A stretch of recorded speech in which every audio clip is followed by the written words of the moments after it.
What are the most common food handling mistakes? The Centers for Disease Control and Prevention and the FDA collect data on what the bacteria or viruses were that were most common and what mistakes were made that allowed them to grow or survive in our food. The most recent summaries say that the top 5 mistakes that caused illnesses were these. 1. The food was allowed to sit at room temperature. Either it was not kept hot enough or cold enough to stop bacteria from growing.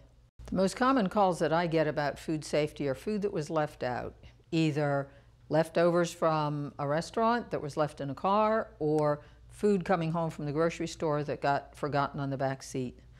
They're not worth food poisoning. If you forgot it, just throw it out.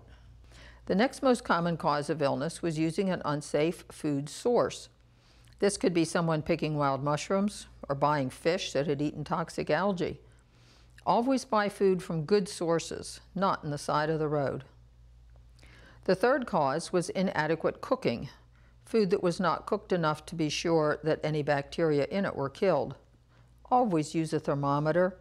Always check the temperature to be sure it's safe. From eggs to steaks, grills to microwaves. I often get calls about reheating foods. Use a thermometer for them too. Poor personal hygiene was the fourth cause of illness. Please wash your hands often. Don't smoke or use the cell phone while you're cooking. The fifth cause was contaminated equipment.